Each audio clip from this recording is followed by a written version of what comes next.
Hello viewers, আসসালামু আলাইকুম। কেমন আছেন সবাই? ইনশাল্লাহ সবাই ভালো আছেন। আমিও আপনাদের দোয়াতে ইনশাল্লাহ ভালো আছি।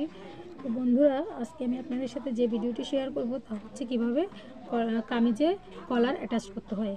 তো এই ভিডিওটা দেখলে সাথে সাথে কীভাবে কামিজ কাটিং করতে কলার কাটিং করতে হয় তাও আমরা শিখতে পারবো, প্লাস কীভাবে অ্যাটাচ করতে হয় তাও আমরা শিখতে পারবো।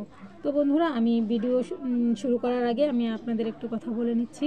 ইতিমধ্যে যারা আমার চ্যানেলটা সাবস্ক্রাইব করেছেন তাদেরকে অসংখ্য অসংখ্য ধন্যবাদ। আর যারা আমার চ্যানেলটিতে এখনও সাবস্ক্রাইব করেননি, একেবারেই নতুন, তাদেরকে অবশ্যই বলছি আপনারা আমার চ্যানেলটা ঘুরে যাবেন এবং আমার চ্যানেলটা সাবস্ক্রাইব করবেন, লাইক, কমেন্ট এবং শেয়ার করবেন। আর আমার ভিডিওগুলো যদি ভালো না লাগে তো অবশ্যই ডিসলাইক করবেন।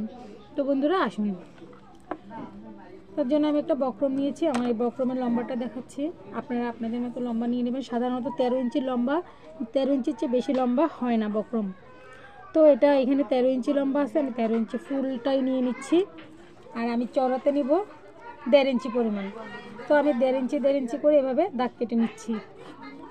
এটা আমি সোজা করে কাটতে পারবো, তাহলে না হলে আঁকা বাঁকা হয়ে যেতে পারে। তো আমি এভাবে 1.5 ইঞ্চি মার্ক করে নিচ্ছি।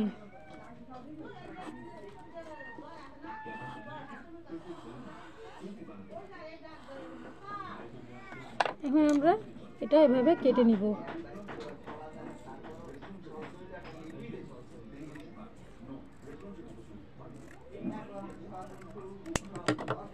এভাবে ভেঙে আমরা দেখছি দুটোটা সাইড পাঁচটা সমান আছে কিনা। তো এখানে দেখা যাচ্ছে একটু আঁকা বাঁকা হয়ে গেছে, তো এটা আমরা এখন সমান করে নিচ্ছি। 1.5 ইঞ্চিতে যদি কমও হয়ে যায় তবুও সমস্যা নেই,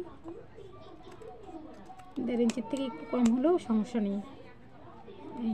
এখন আমরা জাস্ট এভাবে ধরে দুইটা কোণা একসাথে করে একটা ভাঁজ দিয়ে এভাবে একটু রাউন্ড করে নিব,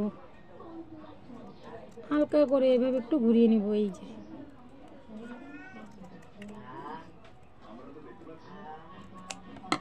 বাস, আমাদের কলারটা কাটিং করা কমপ্লিট।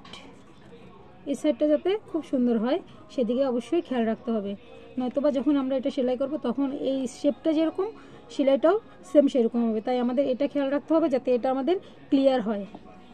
তো এখন এটা কিভাবে আমরা কাপড়ের সাথে অ্যাড করব, তার জন্য আমি যে কালারের কামিজ তার থেকে এক টুকরা কাপড় নিয়েছি। তো কাপড়ের সোজা ছেদটা আমাদের সামনে রেখে তার উপরে বক্রমটা এইভাবে বসাতে হবে।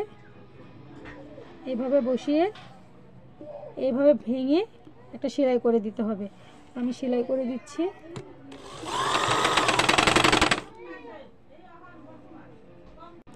তো খেয়াল করবেন বন্ধুরা, আমরা এইভাবে সেলাই করে নিচ্ছি।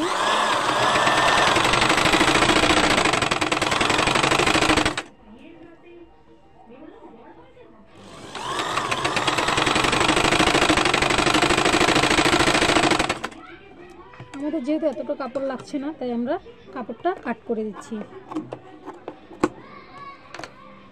এখন এইটা হচ্ছে আমাদের সোজা সাইডটা, মানে উল্টো সাইডটা হচ্ছে আমাদের অপোজিটে।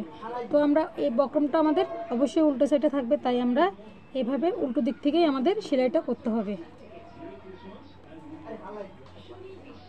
এই যে এভাবে মিলিয়ে, বক্রমটা অবশ্যই আপনার দিকে থাকবে। তো এই নিচের দিকটা এভাবে মিলিয়ে এখান থেকে আমরা ঘুরিয়ে সেলাই করে নেব। সেম বক্রমটা যে পজিশনে আছে আমরা সেই পজিশনে সেলাইটা করে দিচ্ছি। তো এখানে একটু ব্যাক স্টিক দিয়ে নিতে হবে, তা না হলে খুলে যেতে পারে। খেয়াল করবেন যে কীভাবে সেলাইটা করছি। এভাবে একটু মিলিয়ে মিলিয়ে নিতে হবে কিছুক্ষণ পর, নয়তো বা এটা ছোট বড় হয়ে যেতে পারে। আমি এভাবে ঘুরিয়ে ঘুরিয়ে সেলাই করে নিচ্ছি। এখন আমরা যে বাড়তি কাপড়টুকু আছে এটা কাট করে দিচ্ছি। সেলাইয়ের বাইরে থেকে, অবশ্যই সেলাইয়ের বাইরে থেকে কাপড়টা এভাবে কাটিং করে নিতে হবে, নয়তো বা দলা হয়ে থাকবে, দেখতে বিশ্রী লাগবে। এখন আমরা এভাবে উল্টে নিব।